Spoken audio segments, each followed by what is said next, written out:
Everywhere Joy. So today is Sunday, March 10th, and in the Orthodox Church it is called Forgiveness Sunday. And this is this evening there'll be a Vesper service that will kick off Great Lent for us. So I want to give you a little idea of what happens during this Vesper service and why today is called Forgiveness Sunday.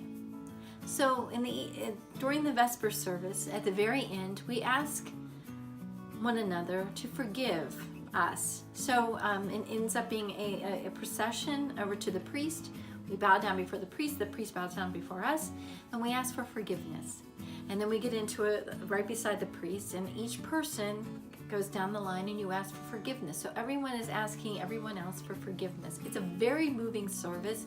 If you're Orthodox, you know what I'm talking about. If you're not, it's definitely something that if you've never been to an Orthodox church, it's a beautiful service to be part of.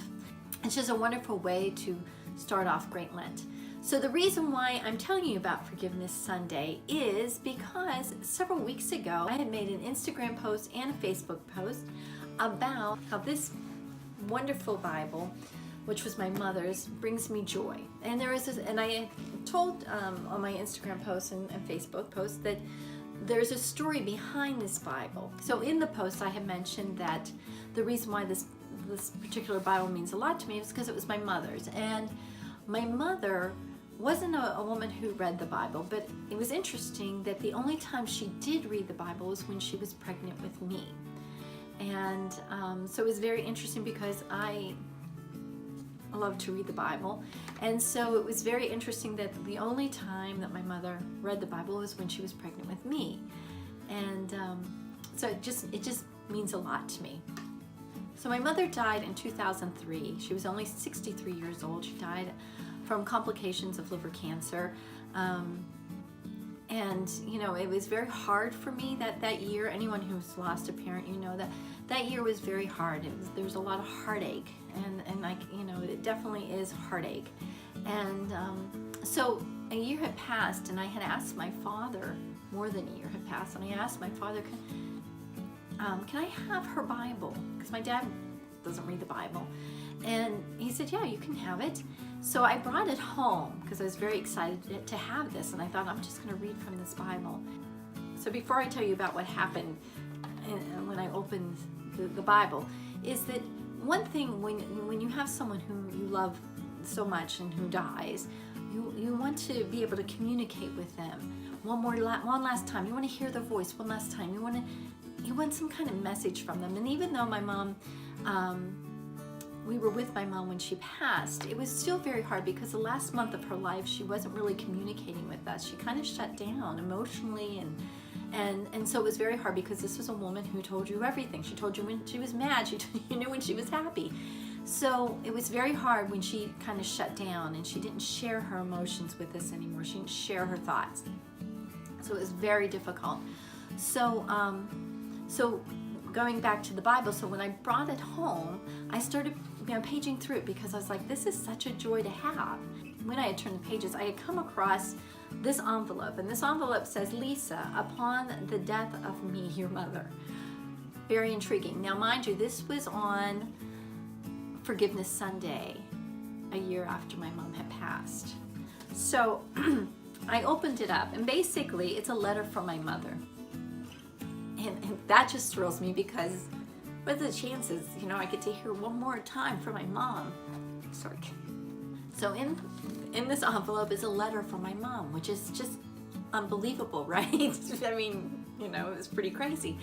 And basically what she wrote was how much she loved me and my brothers, and how much she loved my father. But another thing that was so important in this letter that just rocked my world, because I found it on Forgiveness Sunday, is that she asked me to forgive her if she ever did anything wrong, if she hurt me in any way. So this was such a bittersweet moment to hear from my mom one more time, one last time, and it just meant so much to me. And so that's why, I'm sorry guys, I was getting a little teary. So that's why her Bible was so, it brings me so much joy, not only because, you know, she read a Bible when she was pregnant with me, but also because she loved this Bible, and also because within it she put the beautiful letter about how much she loves us and asking for forgiveness. It's so powerful. And it's funny because she knew that I would find it encased in her Bible, and because it probably would have sat there if I wouldn't have asked my father for the Bible. And so it was meant to be that I am a person who enjoys reading the Bible, and then I had asked for her Bible. So guys, that's my story. This bittersweet joy. It was such a it was so comforting to hear her voice, even in her written letter. It meant a lot to me, and the fact that I found it on Forgiveness Sunday when she was asking for forgiveness. And so anyways, guys, that's my story behind this beautiful Bible. So I hope you all have a most joyful day. Remember to forgive those who've hurt you, because it's unforgiveness is such a bitter emotion that just plays havoc on your soul and your body even. So remember to forgive. So I hope you guys all have a wonderful day. Remember to look for joy in everything. And until next time. All right, bye-bye, guys.